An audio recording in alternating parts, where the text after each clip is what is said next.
Gracias por mantenerse ahí pegaditos con toda la programación de RNN Canal 27, pero sobre todo con República de la Verdad. Y más que ahora, señores, vamos a abordar un tema que a mí en lo particular me toca muchísimo.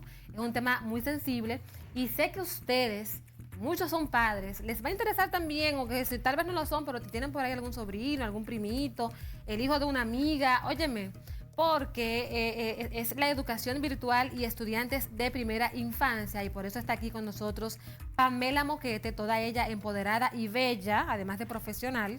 Buenas tardes, bienvenida. Gracias. Y qué bueno de verdad que vienes a tocar este tema tan sensible en un momento como el que vivimos, que es la pandemia del COVID-19, y que ha llenado de retos a todo el mundo, porque no solamente lo tienen las autoridades, los padres en casa y la sociedad en sentido general.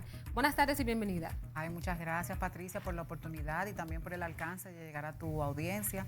Y ciertamente ahora mismo estamos viviendo una situación bastante compleja, bastante difícil, porque se está hablando de virtualidad.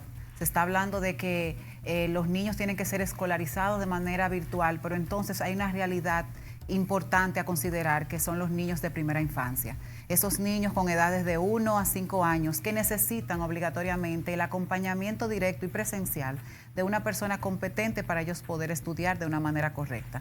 Porque la virtualidad para ellos inclusive está contraindicado por el uso de tecnología y de dispositivos electrónicos para un niño menor de 2 años y 3 años poder estar y poder recibir la educación que ahora mismo se está planteando. Pero entonces, para muchos padres... Para muchos padres, la solución es simplemente que los niños no vayan, que se queden así. Entonces, si ¿He escuchado esos testimonios? Sí, claro que sí. Y realmente las personas responden a una ola de información de que los niños no vayan al colegio. Pero si los niños no van al colegio, no van a ser escolarizados. Además de que los niños que no van a asistir a un centro educativo, ¿dónde se quedarán? Se quedarán en la casa. Se quedarán bajo el cuidado de ¿quién? De una persona, quizás de un vecino. Estamos hablando ya para las clases más vulnerables, niños que ya no pueden estar, por ejemplo, en las estancias infantiles, esas estancias que fueron creadas por nuestro gobierno con la buena intención de que sirva de lugar de refugio para aquellas madres que van a trabajar y tengan un lugar para dejar a sus niños. Esos niños, ¿dónde estarán ahora? Esos niños van a estar bajo el cuidado de un vecino, de un familiar o de sus propios hermanitos en una casa sin la supervisión de una persona, porque evidentemente la madre y el padre tienen que salir a trabajar. Y esos niños se quedan vulnerables a cualquier tipo de abuso, abuso sexual, abuso físico, a maltrato psicológico. Entonces, más que nosotros negarle una educación o un cuidado a esos niños de primera infancia, nosotros tenemos que velar también por los daños que va a acarrear un niño dejado solo en la casa. Entonces, una vez planteado o planteada esta situación, planteado este problema, planteada esta realidad, ¿qué propone Pamela Moquete? ¿Qué considera Pamela Moquete que sería lo más adecuado, lo más correcto, lo que más ayudaría a las familias y sobre todo a los niños que están en esa edad de la primera infancia? Ahora mismo nuestras autoridades a cargo del Ministerio de Salud, del Ministerio de Educación, sé que tienen un reto bastante importante. Ahora mismo lo que nosotros queremos es que se le permita, no solamente a los centros educativos privados, aquellos que ofrecen educación para la primera infancia, sino también a las estancias infantiles que puedan operar bajo los protocolos del lugar, aquellos protocolos de bioseguridad que sirvan para que aquellos niños puedan recibir educación y también cuidado, porque los padres evidentemente tienen que salir, tienen que exponerse y tienen que buscar el sustento para sus familias. Pero Pamela, me agarras fuera de base porque me quedo como que, o sea, no digo fuera de base, sino como que me vino a la mente de inmediato ver un niño que tenga, qué sé yo, 2 años, sí, que tenga 3 años, viendo lo inquietos que son, que no hay manera de tú sentarlos, porque esos niños de por sí son sociables. Claro. Va a ir a hablar con la amiguita, va a ir a buscar la cosa que se le cayó, va a ir a pelear con el otro, va a morder a aquel, pero entonces va a correr. ¿Cómo? O sea, ¿cómo se van a cumplir los protocolos en una estancia, en un colegio, cuando el comportamiento de los niños, su naturaleza a esa edad es ser justamente sociable y estar inquietos con los demás? Totalmente. Es realmente un niño de educación inicial, un niño de 1, 5, 7, 10 años. Su naturaleza es la movilidad, que ellos se expresen mediante su cuerpo. Y los protocolos de bioseguridad, lo que están para implementarse en los colegios, ¿es cuál? guardando cierto distanciamiento. Hay unos esquemas de trabajo que son aulas burbujas. Esas aulas son que el niño no tenga que salir ni exponerse con otros niños de otras edades ni de otros cursos, que la educación para ellos sea totalmente centrada dentro de su salón de clases, que cuando ellos vayan a exponerse al recreo sea solamente con los niños de esa edad. Esos son los protocolos que estamos planteando y realmente se ha enviado cartas al Ministerio de Salud y al Ministerio de Educación para que escuchen nuestras propuestas. Hablas de aulas burbujas, donde estarían como individual. Sí, esas aulas burbujas son unas aulas, son unos espacios en donde el niño trabaja con su grupo. Si es un grupo de niños de 3 años, solamente trabaja ese grupo. ¿De cuántos sería ese grupo? No puede exceder 8 niños. Para que guarde cierto distanciamiento de 1,5 metros más o menos, y en las mesitas no pueda haber aglomeraciones. Esos niños cada cierto tiempo también se someten a ciertas pruebas PCR para ver si han sido contagiados o tienen el virus, que ahora mismo es lo que está en tapete y es lo que nos preocupa a todos, y es por eso que no se está permitiendo la educación presencial. ¿Significaría esto entonces que se reduciría, yo diría que hasta un 75% la cantidad de niños que estarían presentes en los centros que normalmente tienen, qué sé yo, ponte tú, si de 100 tal vez tendrían 75, 50? Exactamente, se reduciría exactamente la cantidad de niños y también se equiparían otros centros educativos que puedan acoger esos niños. ¿Eso incrementaría el gasto?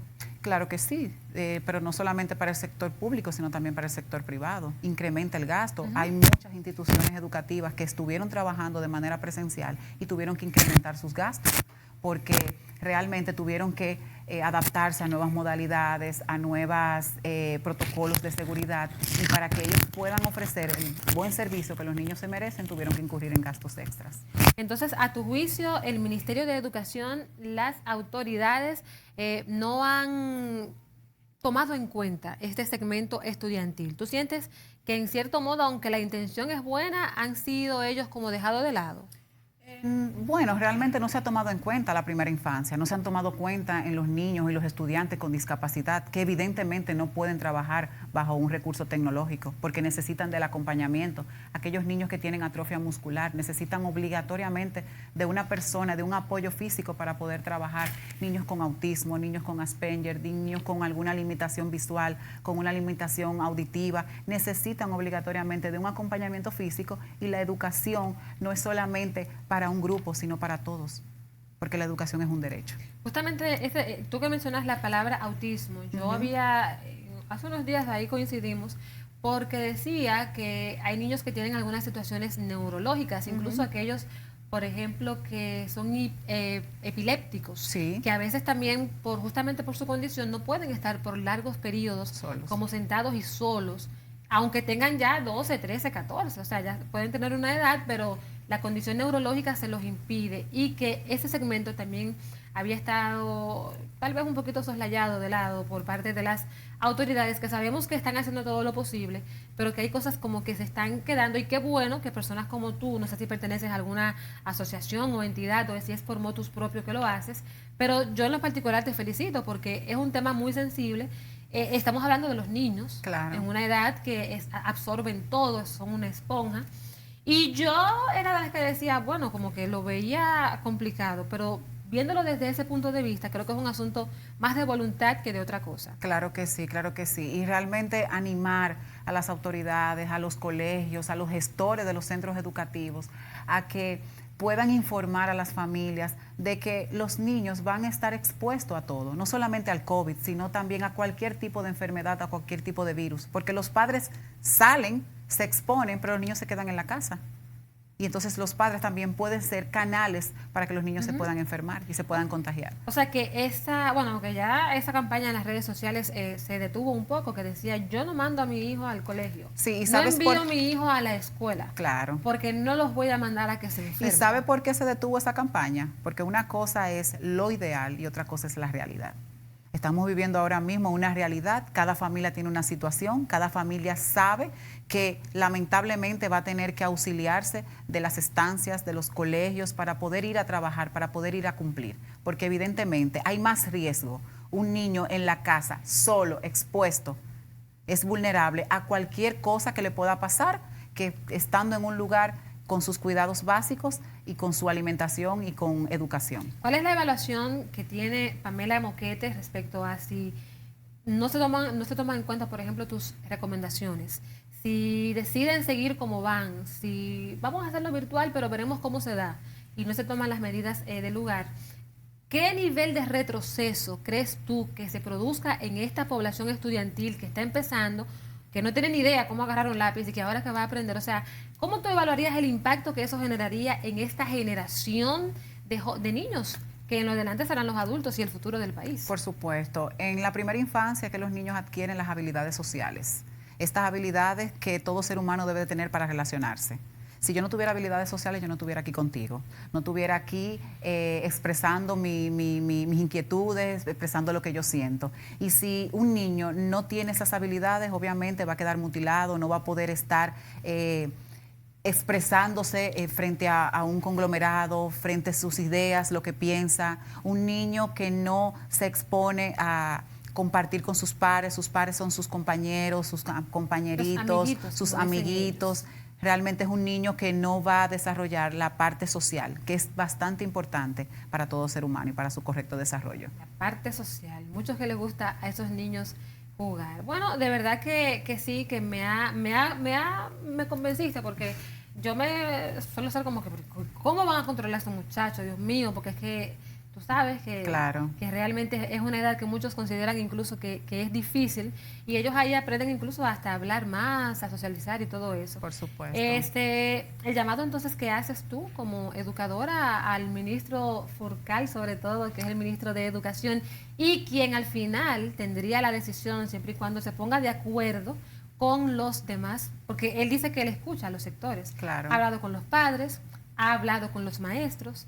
Y antes de que tú me respondas esa pregunta, yo quisiera saber, según lo que has podido apreciar en la prensa, ¿crees tú que en noviembre de verdad pueda arrancar el año escolar? ¿Estarán las condiciones dadas con este proceso de preparación?